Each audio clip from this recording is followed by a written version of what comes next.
ह्या सुट्टीत MSCIT मध्ये अनुभवा AI/ML च्या रंजक दुनियेचा सफर। MSCIT आंतरराष्ट्रीय दर्जेचा परिपूर्ण कम्प्युटर कोर्स। आजच MSCIT ला प्रवेश निश्चित करा। MSCIT course powered by AI।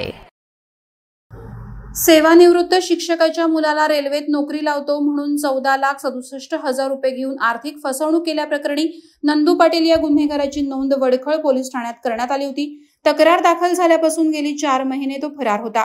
तसंच आपलं अस्तित्व सतत बदलून तो पोलिसांना गुंगारा देत होता। मात्र वडखळ पोलिसांनी तपासाची चक्र अधिक जलद फिरवली। नंदू पाटील याची तांत्रिक माहिती काढली। परिसरात पोलीस उपनिरीक्षक अभिजित पाटील, पोलीस हवालदार अमित पाटील यांनी पाळत ठेवली होती। त्यानंतर त्याला सापळा लावून पकडण्यात आले। नंदू पाटील याला न्यायालयात हजर केलं असता न्यायालयानं 19 एप्रिल पर्यंत पोलीस कोठडी दिली आहे। याबाबत पुढील तपास वडखळ पोलीस निरीक्षक प्रसाद पांढरे यांच्या मार्गदर्शनाखाली करण्यात येत आहे। या आरोपीला झालेल्या अटकेमुळे फिर्यादी शिक्षक आणि सहकुटुंबानं वडखळ पोलीस ठाण्यात येऊन पोलिसांचे आभार मानलेत। वादळवारा लाईव्हसाठी किरण बांधणकर, पेण। नवी मुंबई व रायगड जिल्ह्यातील ताज्या बातम्या आणि घडामोडींसाठी सबस्क्राईब करा वादळवारा लाईव्ह चॅनल आणि दाबा बेल आयकॉन।